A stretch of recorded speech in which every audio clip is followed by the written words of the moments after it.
Welcome back to Deep Thoughts, ladies and gentlemen.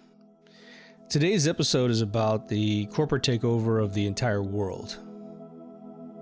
The reason why it's called corporate personalities is because that is the technique that they're using in order to take over the world. Isn't it strange that you have these corporations now that want you to believe that they're carrying your flag? In some cases, quite literally, carrying your flag. This company's about this company's about that.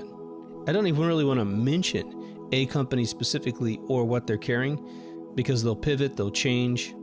But it is interesting that a lot of companies are carrying sort of the anthem of the destruction of pretty much society as a whole.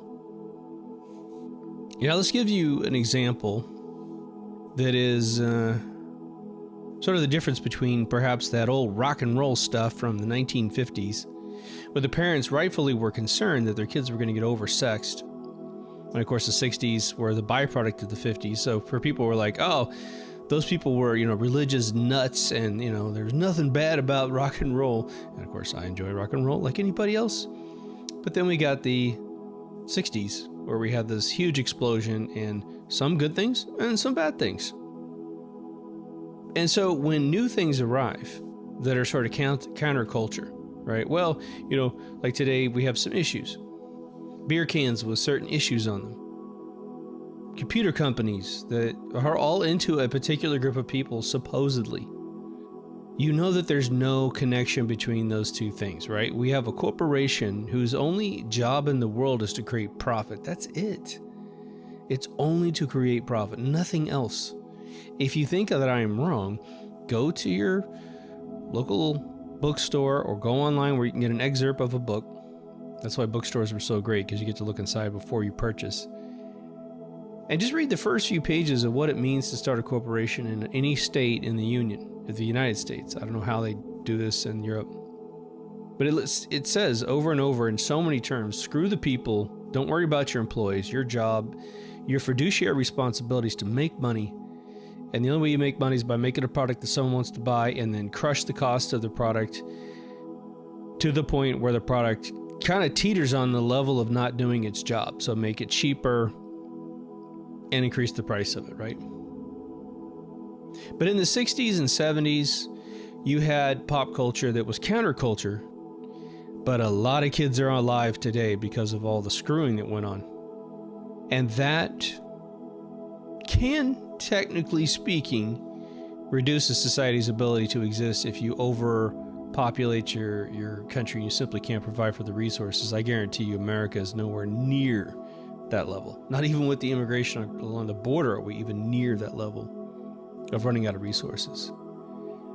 But a culture that says you're not to basically have any kids because you're to implode on your own sexuality. You're to be so shallow that you're just told that that's what you should do. By clogging up society's normal arteries for kids to find each other and meet each other outside of their telephone screen in a toilet in the basement of their parents' house. Or we used to have to drag Maine. We used to have to go out to parties. It was the only way you met anybody. I got a buddy of mine who's been married for, 20 years plus. He's got 2 beautiful kids. How did he meet his wife? Well, we went to a club in Palo Alto, California. The club is actually where the Apple store is today. And I noticed 3 girls standing in a group looking at my friend's shirt. He had something written on the back of his shirt. Can't even remember. And they were like looking and looking. It was kind of a geeky, intelligent thing. And I was like, well, this is cool because that's kind of like the group that I'm with. And so I said, hey, dude, they're talking about your shirt. And this guy who's typically very bashful walks right into the group, introduces himself. 5 minutes later, 10 minutes later, my buddy meets his wife for the first time. My buddy's dating someone else. She's dating someone else at the time. They met. They met because we went out in public. Consequently, my buddy hooked up with the other 2 girls over the course of the next coming years as well. How did we find each other? Well, we were in a location where people like us went. It's like a group on Facebook. Oh my God. So they've exacerbated, let's just go through a few things, what's destroying society in some ways. They've put all this porn online so that when you find yourself trapped at home because you're too scared to go out in public, you don't need anybody else, man. You're with yourself. You can totally do everything by yourself. Well, maybe you meet someone, maybe you don't.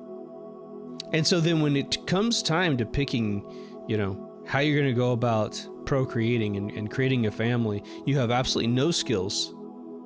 And because everything on the web is telling you that you're the opposite of what you are physically, you start to implode on yourself. You have no identity. And then, of course, the natural thing occurs. The natural byproduct of what corporations have done to your life: disorient you, strangle you, suffocate you. There's a movie that I made a whole episode about. In fact, I had a other YouTube channel I started creating called Real-Time Cigar Reviews. I actually think I did a better job reviewing it on that channel. But it's about Rollerball, the movie, made 1975, or at least released in 75, with James Caan. James Caan is in this near future story where they have this game. It's a bit like roller derby, but it's as if roller derby was super iced down in this beautiful, like NFL level arena. It's a circular arena. They spent millions of dollars building this arena. It's quite stunning. In fact, I even thought that my friend Sid Mead worked on it, but he didn't, because the futuristic designs are so cool. But the movie is about the annihilation of the individual against the group. I struggled a long time with the notion of the sort of biblical claim of the individual versus the group. And what kind of came to my mind was that when you hear the biblical story of God, a God creating the universe, it is a singular God creating the universe, an individual creating the universe, not a bunch of dudes on spring break creating it. So if you have any guilt based on, scripture, biblical teachings, that maybe you shouldn't be an individual, that all should be the group, there's definitely the communal process of raising a kid. It takes a village. It's so true. It is. That was ripped off by a scumbag president's wife, but is a story that goes back to the beginning of time, and it is true. We have abandoned our youth. And so once you get the individual disoriented, they tend to cling together because it's groupthink at that point, because you're all terrified. And Rollerball is about a group of rollerballer players, and it's essentially dudes on skates with a bunch of body armor. They have motorcycles with armor on them. We're talking about leather gloves with giant spikes on them. This is a very serious science fiction movie that doesn't really have, any jetpacks or thing. I think a helicopter flies a bit like a jet if you listen to the soundtrack, but otherwise it just behaves normally. But the movie starts out, and I'll just give you the setup. It starts off with the Houston Energy Corporation, which is an orange dot, beating another team. And they go back in the dressing room, and they're all, showering down and talking shit to each other. And the guy who owns the team, this old pasty white guy, comes in. Fat guy, super famous actor. He comes in and he congratulates the team, and then he passes out a little happy drug to one of the guys. One guy will take it, one guy won't. And then he says, "Hey, Jonathan," who's James Caan's character, Jonathan E. He says, "Why don't you come to my office tomorrow?" "Okay, Mr. Bartholomew." Next day comes around. A sharply dressed James Caan goes into this futuristic building. Goes up the stairs in this beautiful office, all this hanging glass. He sits down at the chair, and the old man's kind of got his hands together like he's meditating. And he says, "Sit with me for a while." It's okay. And James plays the most cool, collected character you've ever seen. And the movie starts off where Mr. Bartholomew tells Jonathan Nee, "We have decided that this is the year you're going to retire." Now, after watching the game, you suddenly realize he was at his peak. He was not having any problem playing the game, and the audience loves him on a level that few will ever be loved. And so he turns to Mr. Bartholomew and he says, "I retire, man. I don't know. I don't think I'm into that, right?" And he says, "Well, you should do what you're told for one, but Secondly, this game was never meant to do what you have done to it, which is to promote the individual over the group. Imagine you're a controlling force in the world, and you're trying to get people to subscribe to paradigms of existence where they will subjugate themselves into serfdom, where they will say, yes, I'm a part of this company and I'm a fanboy of this company. Never a fanboy of themselves, never a fanboy of their surname, never a fanboy of their country that they fought and died for. Like their relatives fought and died for the country. That's why we have such little respect for immigrants. They're fleeing from their country and they won't fight for it. And I'm supposed to have all this sympathy and respect. Every person on Shark Tank who brings a shitty product on the show, they know that they can just pull out the immigrant card. It's so disgusting. Oh yeah? So you came from Vietnam and your parents had a little gold coin in their shoe? Yeah, my family came over in 1630 into Jamestown. Worked on a plantation for God knows how many years and had to escape in the middle of the night because they were stuck in a system that would never let them go. So, hats off to hopping on a helicopter and being one of the people that got away. Wait till you have to fight your way out. Wait till there's 100, 200 miles of people that know you were slaves. They could just look at the way you're dressed and somehow you're crossing the territory. They have the right to grab you. If they find you and take you back to your owner, they can get a reward. And at the time, too, we're talking about a world that is full of tyranny. 1600s, it's tyranny. If you look at what Europe's doing to people, there's no freedom over there. You get caught breaking the law, oh my God, anything can happen.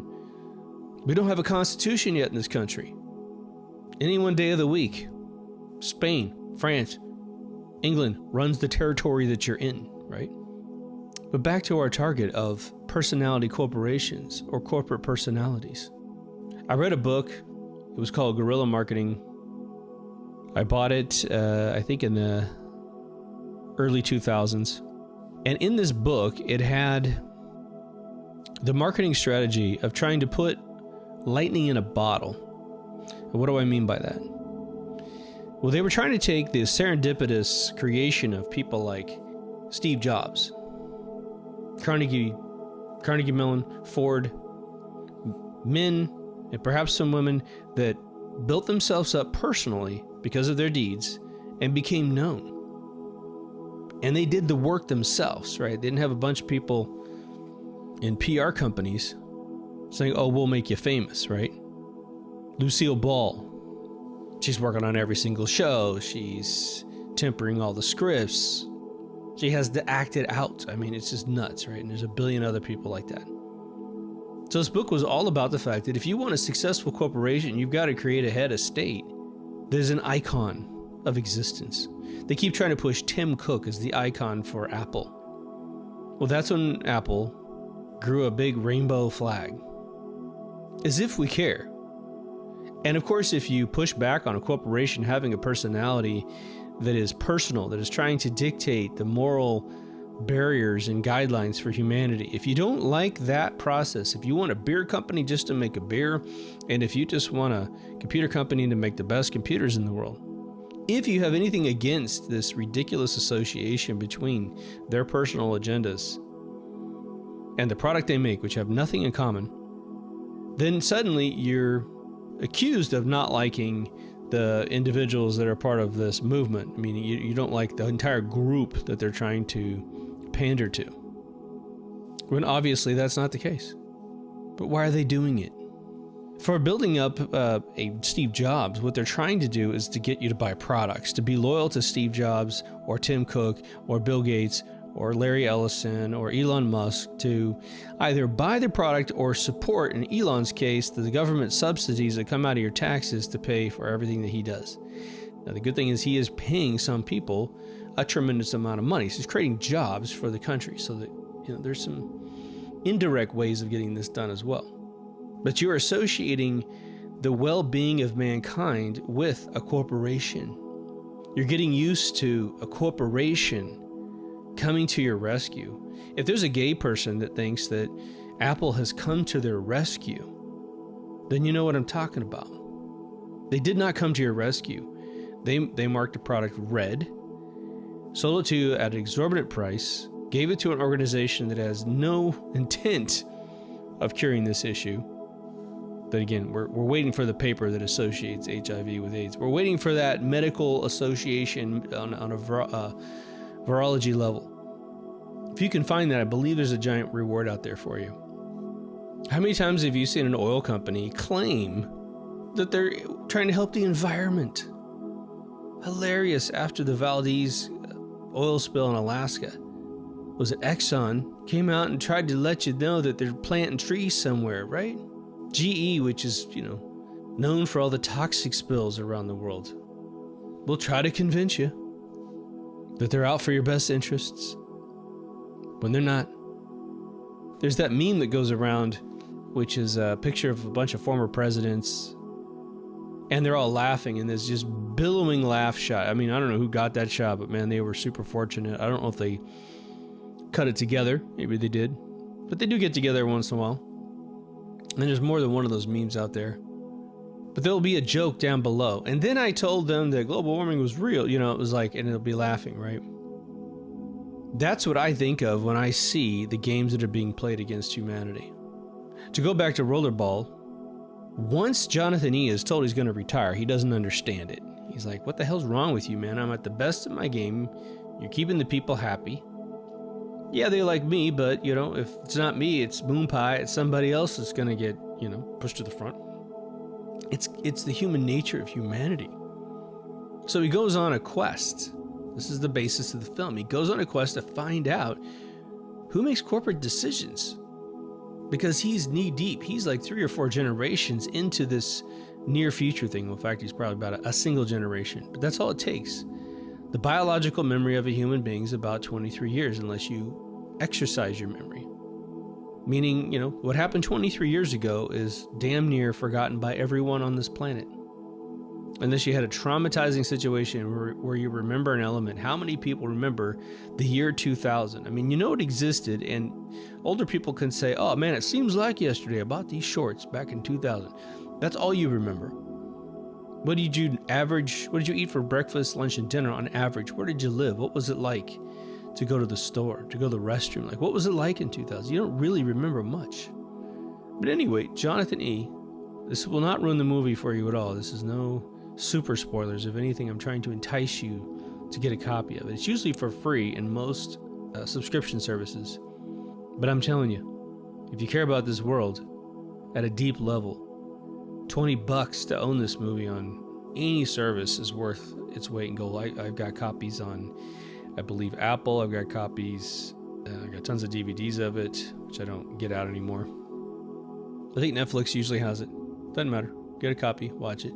But he goes to a library because he's just trying to look up some basic stuff. For him, society is good. It is run by corporations, and corporations always have your back because that's how corporations pitch themselves to you. So he's going to a library and expecting to be helped because that's what these corporations fake that they're doing. They don't give a crap about you at all. Not one iota of a corporation cares about you. I think a lot of people are going to learn, and if they haven't already, that McDonald's cares about your health just about as much as a pharmaceutical company, and vice versa. They want to sell a product. They know if they hurt you, kill you with their product, and again, go to any McDonald's in the world, go through the drive-thru with your car, but don't pull up all the way to pay them until you read the stickers on the side of the glass or the building.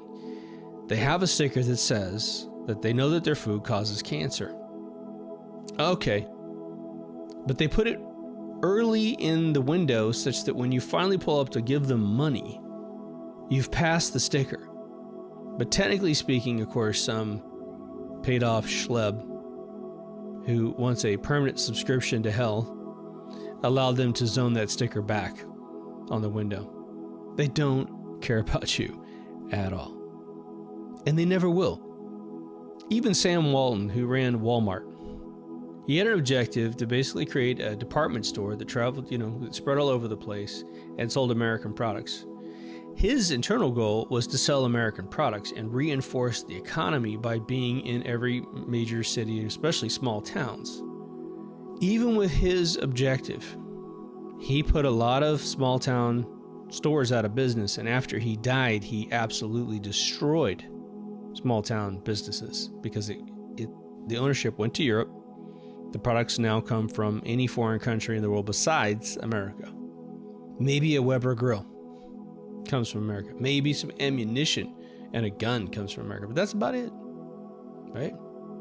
We're always being conditioned by whatever's going on. I think you know that. TikTok is all about conditioning our children to be so utterly dysfunctional. And I mean, it's on every conceivable level, as we talk about all the time. Your attention span gets destroyed, right? Your sexuality goes out the window. The more you spend on these ridiculous products, the more you stare into a telephone. Unless you're trying to fight the good fight with a device. Again, you could have, a ColecoVision from the mid to late 80s and be circulating documentation somewhere, right? You could hack the device and get something to happen that's like what it's not supposed to be used for traditionally, right? I just saw a really funny meme that is actually extremely important, and the meme goes like this. It's a yard with a bunch of BMX bikes basically crashed, parked all over the yard. And the meme says, this is how we used to know where people were. And it's so true. You drove by on your BMX bike, other people's front yards, and you saw your buddies' bicycles all parked and crashed on the front lawn. And you went inside and you sat with them and you talked with them and you gave each other crap if that's the kind of friends you had, whatever it was. You created things, you participated in things. The reason why I'm repeating this is that I need you to see the flow in your mind. Not more than 30 years ago, kids used to hang out with each other. 40 years ago, a lot. 50 years ago, almost an absolute. You physically hung out with each other every day.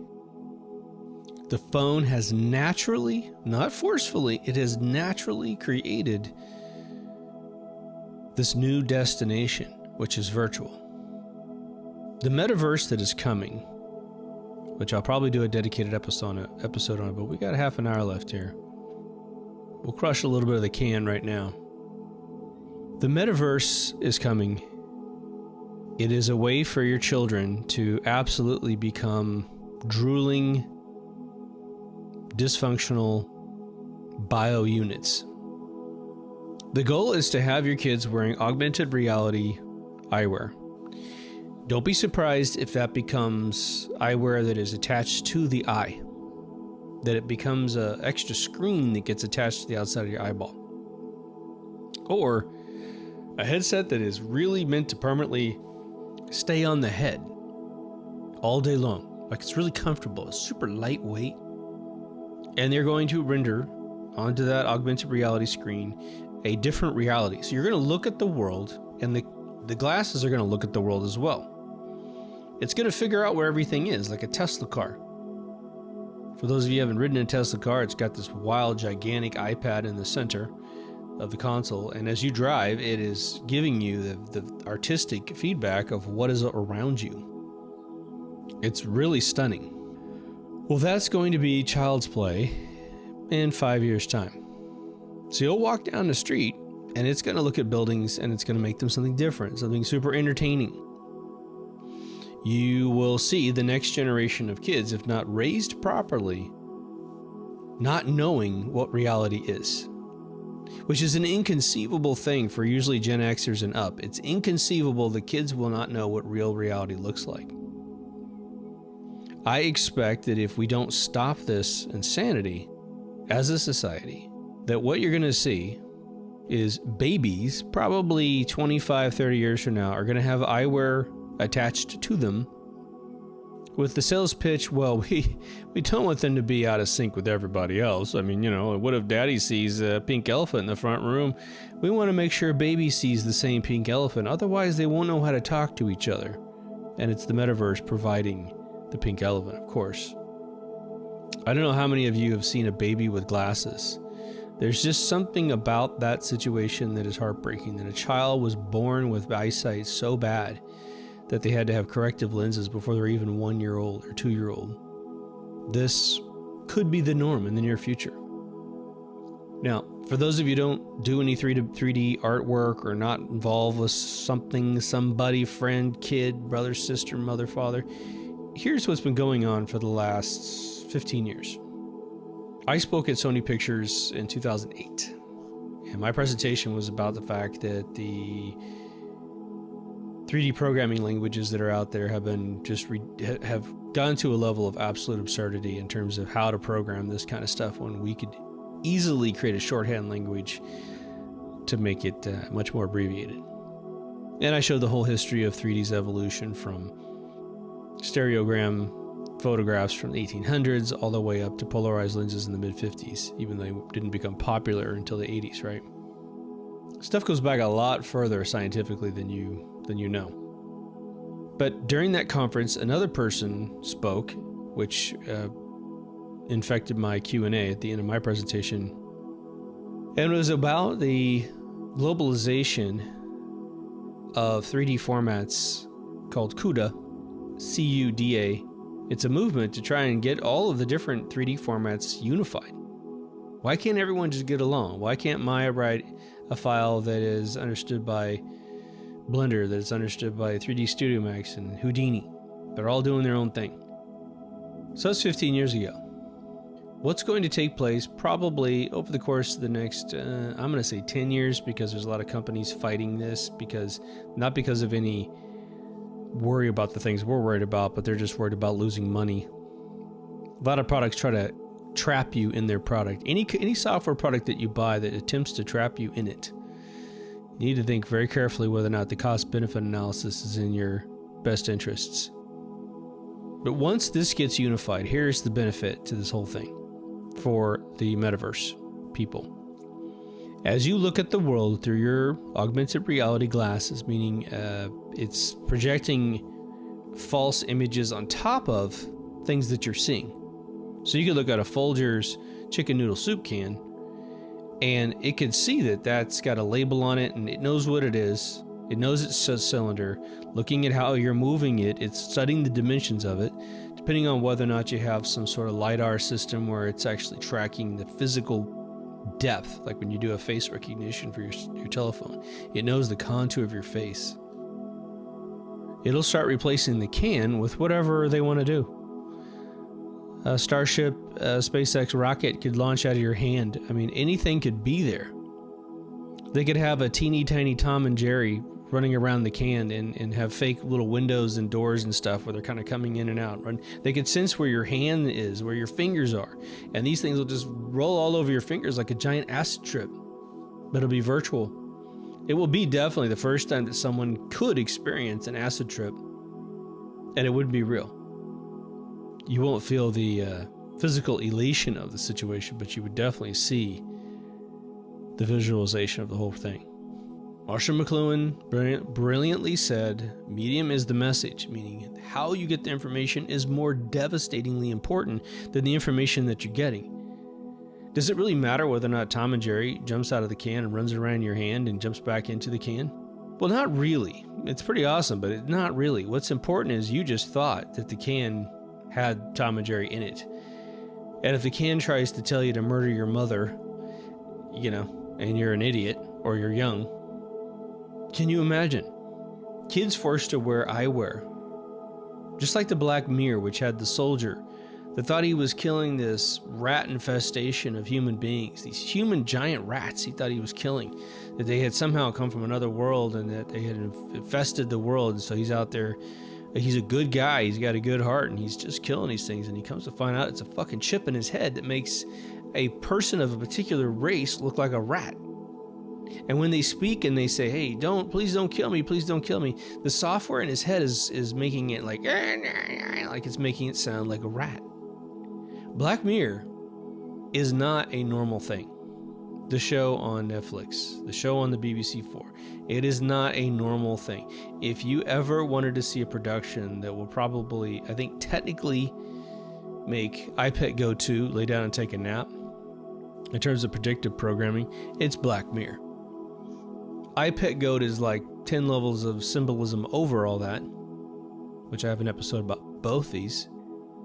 But over the course of a couple of years that Black Mirror's been off the air, I just keep thinking about it, and seeing it come true. Corporations are infecting your entire view of the universe, man. And I will tell you that this was not going on when I was young.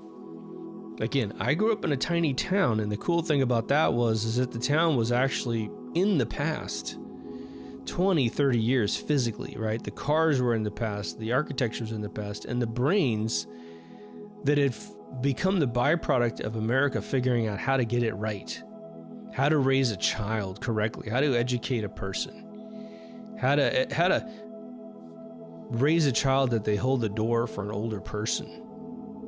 They said ma'am and sir. Sure, they broke the rules every once in a while, but there were thresholds about what you would and wouldn't do. Today, the corporations have basically whispered in the ears of all the children of the world, but especially America. Do anything you want. Do anything that you want. In fact, burn it down. Burn it down. It was like, what is it, Judy Tenuta, the comedian, she said, she said her brother wasn't right in the head, and one day they came home and he had burned down the house. And so she went over to her brother and said, hey man, like, why did you burn down the house? And he said, because the house was laughing at me. And Judy Tenuta goes, well, that's when I told him, it was like, Harold, the house wasn't laughing at you, it was laughing with you. The funny thing about that, it's the perspective of what you believe to be reality will catalyze your actions. Are you a victim of anything for real? How about wearing an augmented reality pair of glasses and driving down the street? Because a bunch of corporations told you that's what you should do. And suddenly, while you're driving your car, they make that beast from Ghostbusters, the gatekeeper beast, come out, jump on your hood. The software is timed to interrupt the flow of your electric car in such a pitter-patter way to the rotors that are turning your tires that your car basically stutters as it drives down the street, simulating the thump in a cell phone, which simulates the thump in your car that beast really did just jump on the hood of your car. And if something big were to jump on the hood of your car, like a buffalo, your car hood's going to go down because it's got pressure, and it's going to slow your car down. Well, the car just simulates that, and you think you're seeing it. Or better yet, for their needs, here comes an enemy of the state driving up in the opposite direction on a highway. They want the guy to be killed. So they make you see something that makes you swerve into the other car. With big machine learning, artificial intelligence, they have done the math on who you are as a human being and what would make you turn left versus right versus hanging on a steering wheel and closing your eyes and going straight through it. We're talking some years out, but how do you stop a systemic virus in your system? Right at the very beginning. We need to stop being friends with financial institutions that are known as corporations. A bank isn't your friend. A pharmaceutical company is definitely not your friend. An educational institution is not your friend. It doesn't mean you can't find someone inside those institutions who doesn't genuinely care about you. A nurse that cares about you. A teacher that cares about you. A bank teller that checks on whether or not you're okay. The reward is to go to those individuals. The reward is not to go in your brain to the corporation itself. It had nothing to do with that moment of humanity. And I can tell you that if the institutions that employ them found out that they expended energy to make you feel good without getting money out of your pocket, they would be in trouble. even if a corporation has a head of state that is a good person, like a Sam Walton or something, they may allow some personalization to go through. But in the end, I guarantee you, before they go to bed that night, they secretly worry that they, in allowing an employee to be human, are going in the wrong direction to keep their corporation going, meaning I'm getting soft. I gotta hunker down. Gotta stop being nice to people. It's interesting, almost every corporation, if you read about the history of like the Ford Motor Company and da-da-da-da, even though they're, to be celebrated for what they accomplished, there's some pretty dastardly situations where they were very inhumane to their employees. Is it possible to create a corporation that's good? I suppose. But do we really want to create something that we're subjugated to? The Constitution of the United States, based on Magna Carta, I think is the single most brilliant non-human entity that could possibly exist. And of course, the corporations, individuals are trying to poo-poo it, Hillary Clinton alone told you it's just a piece of paper. Remember the lesson that Douglas Adams taught us. They put someone sufficiently stupid in power, so stupid that they believe they're actually in charge and that they were actually smart. And Hillary Clinton is exactly that. Hillary Clinton believes she has an IQ. She doesn't. They put her in that position because she's easily manipulated. Same with Pelosi, same with Schumer, same with pedophile Nadler. And Shifty Schiff, another pedophile. They get drunk on the power. But the Constitution enforces a standard of living that's bound to common law. Don't hurt me, and I won't hurt you. And don't do anything that would hurt anybody else. But the elite of the world are actually aware of our little mantra that we have been passing around for the last 10 to 15 years online. Do no harm. And so they said, okay, we have to turn that on the people. We have to make this an impossibility of winning. And so what they've done is they've created a bunch of mentally ill people. Probably through, again, Kool-Aid hair. Kool-Aid hair seems to be associated with someone's almost human dysphoria. Obesity is something that seems to happen when you get Kool-Aid hair. I got a friend of mine, she honestly was one of the most perfectly proportioned human beings, absolutely gorgeous, regardless of the condition she's in. I'm guessing she's about 5'4", 5'3". Started the Kool-Aid hair thing because she had a daughter, and it was just a thing. It didn't mean it. She might weigh 200 pounds over what she's supposed to weigh now. Every time I find the Kool-Aid hair, I find some level of mental illness. It's crazy. It gets me to the point I don't want to get my hair blonde every 2 years, which is the only thing I ever do. Is I've got like dishwater blonde. So I just even it out a little bit. I don't even want to do that anymore. But they're trying to create a bunch of mentally ill people that are constantly offended. And, I have to preface this statement. When I say mentally ill people, I don't mean just people that might fall into a particular category of one or the other. There are all sexual orientations in the mentally ill situation. There's all races in the mentally ill thing. So just because they create a crazy version of a situation that can otherwise be normal, it doesn't mean everybody in that character trait is generalized into mental illness. No, it's very, very, very specific. When you chat with ChatGPT, it is truly just a regurgitation of the most efficient knowledge database I've ever played with in my life. I mean, unbelievable resource to ask questions to. But in terms of art and culture and anything that's really got some meat on the bones as a human, currently, it doesn't have that. And that's good. But it's warming us all up, isn't it? But the mentally ill are now offended by everything. Aren't they? So now, what would normally be okay isn't okay anymore in some areas. Tough love was the way I was raised. And I have to say I'm a gigantic fan. For a person who recognizes the value of time and the fact that you don't get back any time, you don't get to go back in time and be yesterday again. I've always had this since I was a kid. A lot of you do too. Tough love is the shortest distance between 2 points. Tough, for me, only reference the severity of the situation.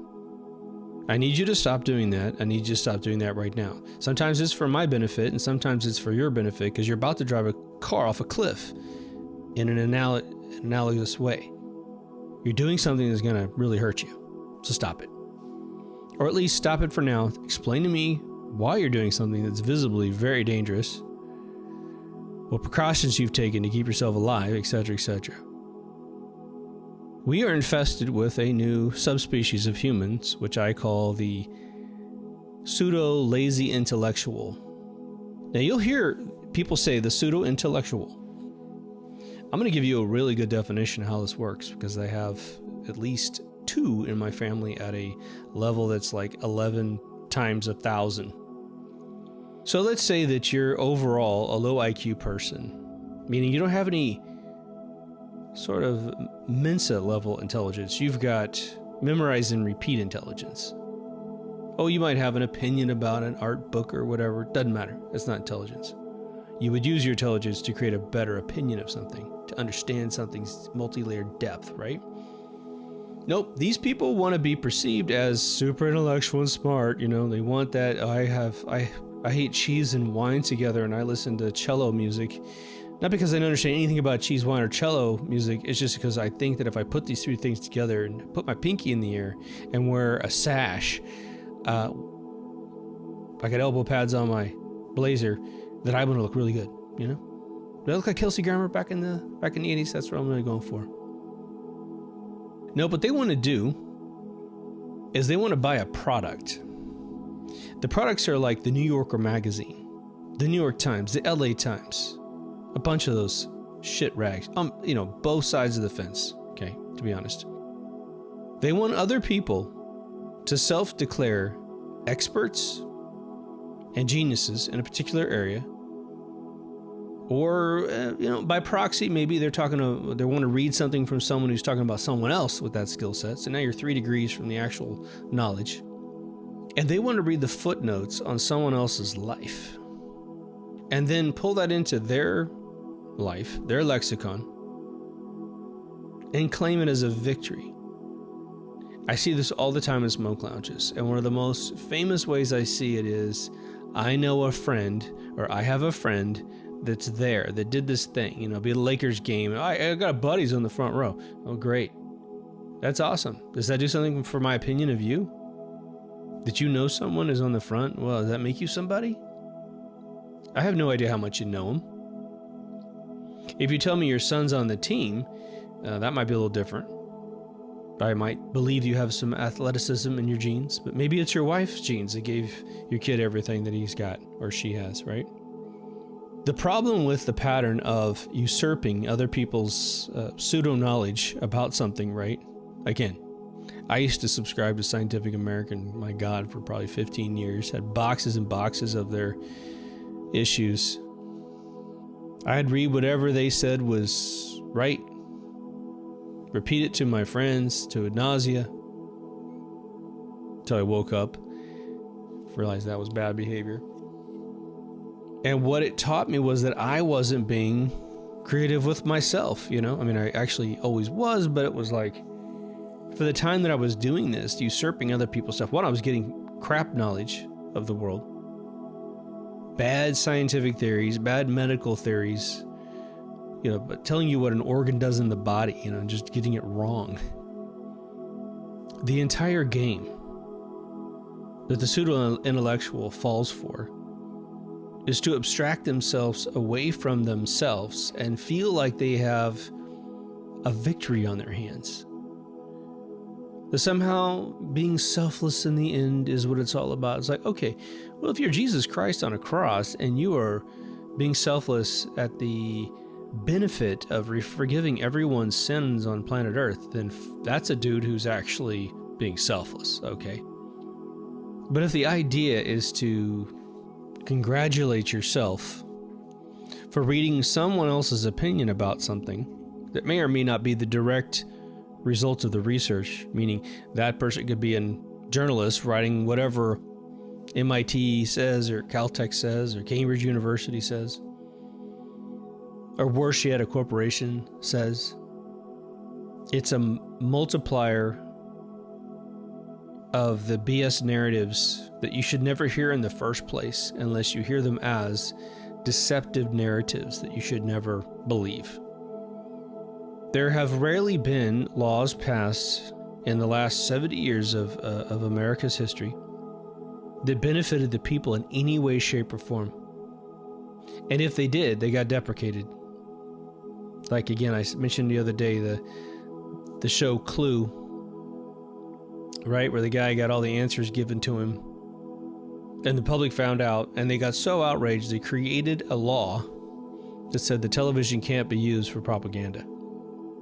You know, I thought about that a little bit after I mentioned it a few episodes back, and I thought, wow, wouldn't that be really interesting if that was a conspiracy that someone put together for good to catalyze that law into action to essentially regulate the insanity of what television had turned into, television. By the way, every time you say television to someone, I want you to put the little pauses in the syllables.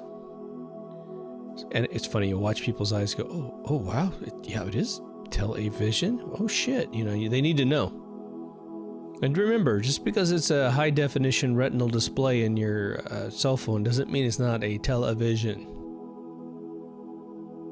If anything, those devices put you in a hypnotic trance of suggestibility, and therefore whatever you see, when you see it, becomes much more believable. And I just need you to understand, as an expert in LEDs and fairly dangerous in electronics, done lots of LED microcontroller programming, just so you know, I could potentially vary the frequency of your LED that if it changes the very acceptability of information in your mind, well, I could know that a program is coming down a pipeline and encoded in the signal coming off the internet. I could tell the phone screen to go hot, which is just my way of saying it's going to put you in a state of suggestibility while this ad is running, while this program is running. And I got you deep. They want to pull another September 11th kind of situation? Well, for that day, my software could be running that's telling you to believe everything you are being told. This is Bill Cooper. I'm just going to repeat this until it becomes almost second nature to you. Bill Cooper, the guy who was 50 times more awake than Alex Jones will ever be in his lifetime, he warned us. He said, look, they just did an interview on CNN with Osama bin Laden. He is about to be blamed for something gigantic, and he's probably complicit in the scam, which I think he was. He didn't mind if they used his name, his likeness. He was dying. Again, I was up in 2001 at night when a guy walked up to a podium at the Pentagon and fully fucking announced on TV that Osama bin Laden died in a cave, died in a hospital, I think it was Jordanian hospital, of complications of kidney failure. That they didn't kill him, that he just died. Sat and watched this. I still have the frames stuck in my head. But of course, that never happened. I think I did meet one individual at a cigar lounge that did remember that, at least claimed to have remembered it. Now, it would be one thing for someone online to be making some crazy kind of rebellious video that is telling you to disengage from society and go off into the woods and build a log cabin, yada yada. I want you to know I'm not saying anything like that whatsoever, just in case that's the suspicion. What I am doing is telling you to go back to humanity. Back to life, back to reality, right? It is, in my opinion, one of the only ways that man is going to extend his or her current stay. You see, we now know a lot more about this scum, this infinitesimally thin scum of the entitled, self-proclaimed elite of this world. Remember what I said about 23 years is the biological memory of a human being. After 23 years, you need to have really spent a lot of time remembering your life. I mean, ask Mick Jagger about a concert 23 years ago. Unless something specific happened, or he met Claudia Fisher or something, he's not going to really have the details about it. That's human nature. I want everybody to turn off the TV. Unless, of course, you're getting a Deep Thoughts radio episode. But you know what? If you left me and you never came back, but you lived a full life with other human beings, where you stared them in the eye and you felt the utter magic of being in the room with another person, then I will have succeeded in assisting that opinion. I want you to be empowered for you. Stop believing and stop allowing people to believe. I mean, what I mean by that is like, say stupid crap around you, like they've got the drop on society. Oh, well, this company really likes me pharmaceutically. This company really likes me, or they minimize the destruction that those corporations are causing. Eating fast food in general is a hilarious endeavor. There is no situation where fast food is ever going to be made out of anything other than shite, right?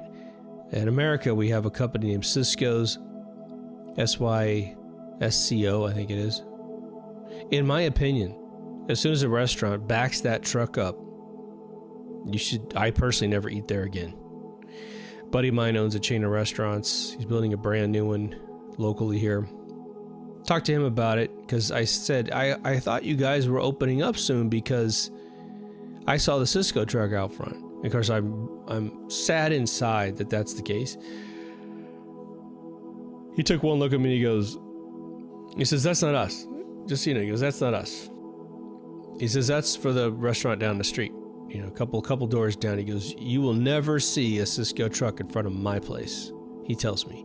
And we haven't had the conversation yet. That was the cool thing.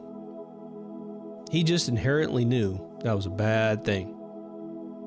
I ate at this Italian restaurant that's really local to my where I live yesterday. I've been eating in every restaurant around this. I mean, literally physically around this restaurant. I didn't realize it was a restaurant. I thought it was something else. And someone just goes, hey, we should eat there. And I'm like, oh my God, you're right. And I ate this meal and it was super light. Meaning it would normally be super heavy Italian food. Like I'd feel like my gut. It was like, oh boy, I got a backpack in my front side, right? Nope. And so I went, because it's a family-owned place. It's the son serving me the food, the father's making it, and I believe the mom is, making rounds. And I told him, I said, man, this is like the most healthy food most healthy food of this kind I think I've ever consumed. And he says, because it's all made with fresh ingredients. If you live the rest of your life understanding that corporations, for the most part, are really bad things, you will stand to live longer and happier than anyone else in your circle. That doesn't mean that you can't have two brothers or two sisters that start a little small chain in your neighborhood, and yeah, they did manage to spin it up to 10, 15 stores. Depends on what they're selling. Again, look for those Cisco trucks in America at least. But if the sisters leave or the brothers leave and they sell out the place, and it's not a handing it off to a cousin or another group of siblings, then that restaurant or that grocery chain or whatever it is might be done. There's a bit of a difference between, obviously, buying hammers and washing machines from one company and buying a piece of food you put in your mouth. Where you're ingesting something into your body, a fluid of any kind, a food of any kind, I need you to be super duper careful. No GMOs of any kind. Look for the ingredient natural flavors on anything that's marked organic. If you really like the product, let the company know. Look, I really like your product, but as long as this ships with natural flavors on the outside, I'm not buying anymore. Break it down. Break it down as to what the hell's your definition of natural flavors. and take this off the can. You know, hey, you don't have to, but I just can't join you in this journey, right? As they say on Shark Tank, I'm out, right? As far as hardware type stores or something that's non-edible, non-medical, my only caveat would be, if you can, and I mean this for everyone in the entire world, try to find out whether or not they sell products that are made in your local area. If you're in India, well, get a hardware store that makes the screwdrivers in India. If you're in Mexico, same thing. America, Europe, whatever. You need to keep the money going in a circle. I posted on the Telegram channel, Deep Thoughts channel on Telegram, that's the name of it, a funny little routine where the three stooges are moving around some money between the three of them. They're standing up straight and they're saying, here's the money I owe you for that. Here's the money I owe you for this. And it went in a circle and they got their debts paid off. And that's exactly the way money actually works. Keep it in a community and the community stays rich. Bring in a Walmart that now sends all the money to Europe with the illuminated star on the logo instead of the American star between Wal and Mart. Get all the products from foreign countries, meaning no one in America really makes any money, when that was the charter of the company. If you want to make a Walmart today, let's just say theoretically speaking, you have found a little niche where you could really help your country, your neighborhood, or maybe the entire world. You create a corporation with a charter statement that essentially says, this charter statement, this bylaw, can never, ever, ever be erased. Not during acquisition, not during its normal operations. And if they want to compete with you after that, they're going to try to destroy the company because they know the threat that you pose to their control apparatus. They're all trying to affect you negatively, and that's not paranoia. That is empirical evidence that you have witnessed over and over and over in your lifetime. When has anyone said, I had cancer and I ate a Big Mac every day and I got healthy? And if you think a pharmaceutical product saved your life, then you need to ask yourself, why were you sick in the first place? And then when you identify what corporation made you sick, because that's probably what happened. Of course, you have to choose what you do with your body. Find out who owns that corporation. If you ate at a crappy fast food restaurant and you ended up getting cancer of some sort, find out who owns that fast food restaurant. Find out the association through investors, the board of directors on the pharmaceutical company or the hospital association that actually cured you in your eyes or helped you. You'll find out the same people own both companies, right? Like I said, there's no heavier irony than Diet Coke sponsoring a breast cancer run.